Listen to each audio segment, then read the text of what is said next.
ରାସ୍ତାରେ ଚାଲିବା ବେଳେ ଅନେକ ମାଟି ଗୋଡ଼ି ମାଡ଼ି ଆମେ ରାସ୍ତା ଅତିକ୍ରମ କରିଥାଉ। ଆଉ ସୁଗମ ପଥରେ ଚାଲିବା ପାଇଁ ଆମକୁ ହୁଏତ ସେ ସୁଯୋଗ ମିଳିନପାରେ, ହେଲେ କଣ୍ଟକିତ ପଥରେ ଚାଲିବା ପାଇଁ ଆମ ପାଇଁ ସବୁବେଳେ ବିଛଣା ତୈୟାର ଥାଏ। ଆଉ ଏ କଣ୍ଟକିତ ପଥ କେବେ ଅନ୍ୟ ଲୋକ କିମ୍ବା ବାହାର ଲୋକ ବିଛାଇ ନଥାନ୍ତି।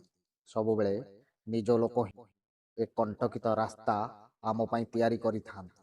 ସେଇଭଳି ନିଜ ଲୋକମାନଙ୍କୁ ଚିହ୍ନିବା ଜରୁରୀ ଏବଂ ସେଇଭଳି ନିଜ ଲୋକମାନଙ୍କୁ ଆପଣ ବି ସେମାନଙ୍କ ଭଳି ଟ୍ରିଟ୍ କରିବା ଉଚିତ ନୁହେଁ, ବରଂ ନୀରବରେ ସବୁ ସହିଯାଆନ୍ତୁ, ଭଗବାନଙ୍କ ଉପରେ ସବୁ ଛାଡ଼ି ଦିଅନ୍ତୁ।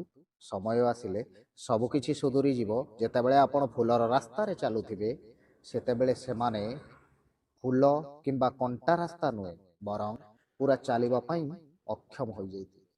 ଏଇ ତ ଜୀବନର କଥା।